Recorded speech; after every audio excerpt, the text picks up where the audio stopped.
daar. Moenie wees soos ek nie. Mense, moenie wees soos ek nie. Ek het 'n budget wat ek elke maand het. Daai budget klop eenvoudig net nie. Ek betry sny, ek try hier, ek try daar, ek doen alles wat ek supposed is om te doen, maar nog steeds is dit nie genoeg nie. Ek het, as ek dink, skoolfonds gaan op elke jaar, transport gaan op elke jaar. Die kos raak duur, jou krag gaan elke keer op, maar die salaris, het bly net daar. Ek is moeg, ek is moeg van nee sê as my kind vir my iets vra, net omdat ek ekstra geld het. Ek het ekstra geld om ekstra goed aan te koop. Wel, ek het net gevoel, ek is 52 years old. Ek is hier om iets vir my te doen, om af te tree. Ek wil vir myself 'n pensioen aankry.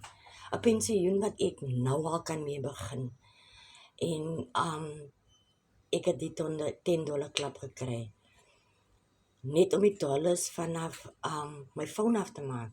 Wat so maklik is. Ek is nie tech savvy nie. Ek weet nie hoe dit werk nie. Ek vra maar my kinders help my. Maar ek probeer. So, jy hoef nie meer nie te sê vir jou kinders nie. Jy hoef nie meer nie te sê as daar nie is nie.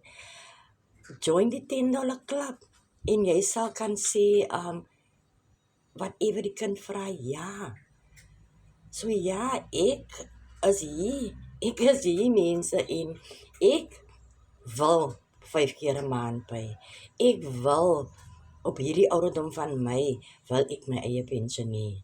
Nou al, ek wil nie wag tot wanneer ek ander tyd 55 word of 60 word nie.